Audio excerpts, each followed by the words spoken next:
사사기 6장 33절에서 40절 말씀입니다. 33절 미디안 사람들과 아말렉 사람들과 동쪽 지방 사람들 모두가 함께 모여서 요단강을 건너고 이스라엘 평원에 진을 쳤습니다. 이스라엘 평원은 골짜기가 아닌 넓은 평지로 이루어진 곳입니다. 물이 풍부해서 팔레스틴에서 가장 비옥한 지역 가운데 하나이고 이스라엘 역사에 있어서 중요한 군사적 요충지였습니다.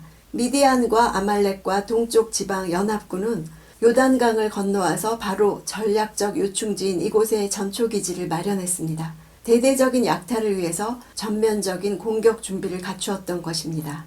34절 그때 여호와의 성령이 기드온에게 임했습니다. 기드온이 나팔을 불자 그 뒤를 따라서 아비에셀 사람들이 모였습니다. 여호와의 성령이 기드온에게 임했다. 이 표현은 여호와의 영이 마치 옷으로 사람을 휘감고 덮는 것처럼 기드온의 전 존재를 덮어버리셨음을 아주 생생하게 보여줍니다. 이것은 여호와의 영이 임했다는 보통 표현보다 훨씬 강도 높은 의미를 담고 있습니다. 성령이 기드온을 옷 입히시듯이 혹은 무거운 장비를 온통 감싸시듯 해서 저항할 수 없는 상태로 만드셨음을 뜻합니다. 이처럼 신앙생활에서는 내가 붙잡는 것보다 하나님께 붙잡힐 때 하늘의 능력이 임합니다. 그 결과 기드온에게 영적인 권위와 리더십이 부어졌습니다. 먼저 아비에셀 사람들이 모여들었죠. 그들은 바알과 아세라상을 제거했을 때 가장 먼저 기드온을 죽이려 했던 족속이었습니다. 그들이 기드온을 영적인 지도자로 인정한 것입니다. 성령의 임하심 때문이죠. 진정한 영향력과 권위는 하나님으로부터 옵니다.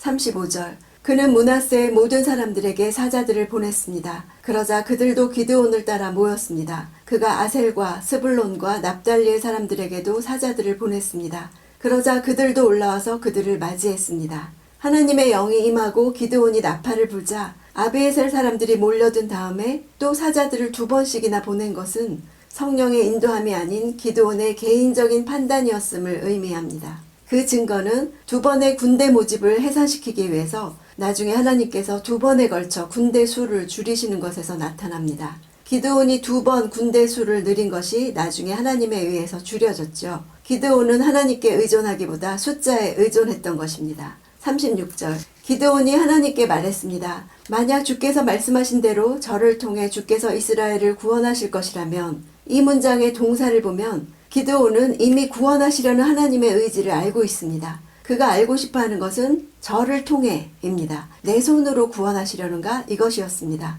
내가 과연 하나님이 사용하실 만한 존재인가에 대한 확신이 없는 것입니다. 자기 정체성에 대한 확신이 없어서 하나님께 그것을 확인받고 싶은 것이었습니다.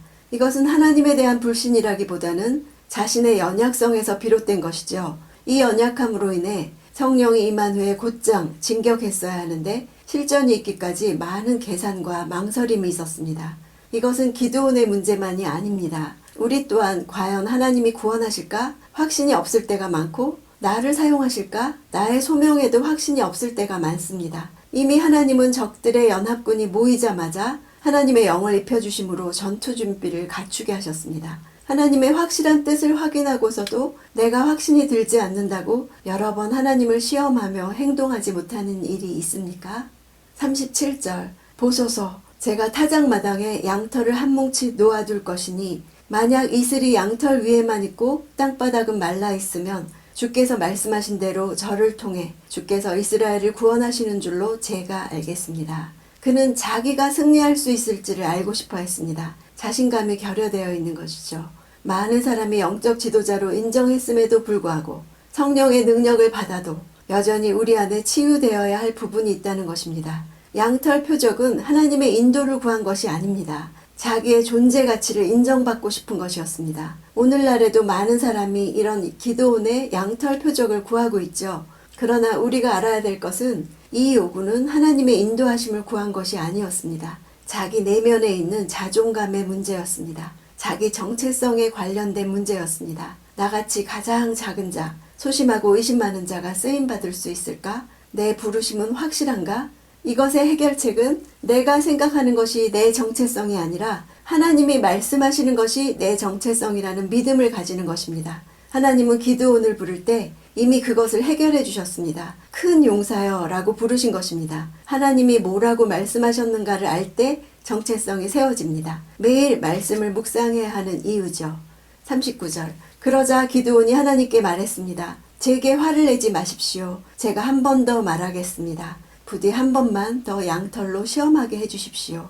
양털만 말라있게 하시고 땅바닥 모두에는 이슬이 있게 해주십시오. 자기 입으로 시험한다고 말했죠. 하나님은 그 시험에도 응하심으로 기드온의 질문, 나를 통해 구원하기 원하십니까? 에 답을 주신 것입니다. 표적은 또 다른 표적을 요구하고 기적은 또 다른 기적을 요구합니다. 말씀에 기초한 믿음만이 하나님의 부르심에 순종할 수 있습니다. 기드온에게는 기적 자체가 아니라 믿음 자체가 문제였습니다. 40절. 그날 밤 하나님께서 그렇게 하셨습니다. 양털만 말라있고 땅바닥에는 온통 이슬이 있었습니다. 하나님은 소심하고 의심이 많은 기드온을 믿음이 없다고 책망하지 않으시고 요구를 그대로 들어주셨습니다. 그 이유는 그를 통해 당신의 백성 이스라엘을 이방의 압제로부터 구해내시려는 목적을 이루시기 위해서였습니다. 미디안의 7년 압제도 어려웠는데 이제 대대적인 약탈을 위해 적들의 연합군이 모여들었습니다. 왜 우리 삶에 어려운 일들이 끊임없이 올까요? 하나님은 3장에서 가나안 민족을 다 없애지 않는 이유를 말씀해 주셨습니다. 이스라엘 백성들이 믿음을 버리지 않는지 시험하기 위해서라고 하셨습니다. 또 전쟁을 모르는 세대에게 영적 싸움의 힘을 길러주려고 라고 하셨습니다. 적들의 연합군이 모이자 하나님은 자기 백성을 구원하시려는 목적을 이루기 위해 기드온 위에 임하셨습니다. 하나님의 구원 의지가 중요합니다. 하나님은 내가 어떠하든 하나님의 구원을 이루십니다. 소심하든 의심이 많든 자기 정체성이 없든 하나님을 시험하든 하나님은 목적을 이루십니다. 내 삶의 어려움이 끊이지 않는 이유도 구원을 위해서이고 전쟁을 계속해야 하는 이유도 구원을 위해서라는 것을 알아야 합니다. 그 사람에게 하나님은 이기게 하시려고 성령을 옷 입혀 주십니다. 오늘 내 삶의 어려움이 끊임없이 다가오고 끊임없이 싸워야 하는 이유가 있습니다. 이 일을 통해 하나님은 우리가 하나님이 주신 기업을 차지할 마음이 있는지 보기 원하십니다. 현실적인 문제 앞에서 뒤로 물러가 포기하지 않기를 원하십니다. 그리고 할 수 있도록 성령을 덧입혀 주십니다. 하나님을 믿고 끝까지 포기하지 않겠다고 성령을 덧입혀 주시라고 간구하기 원합니다.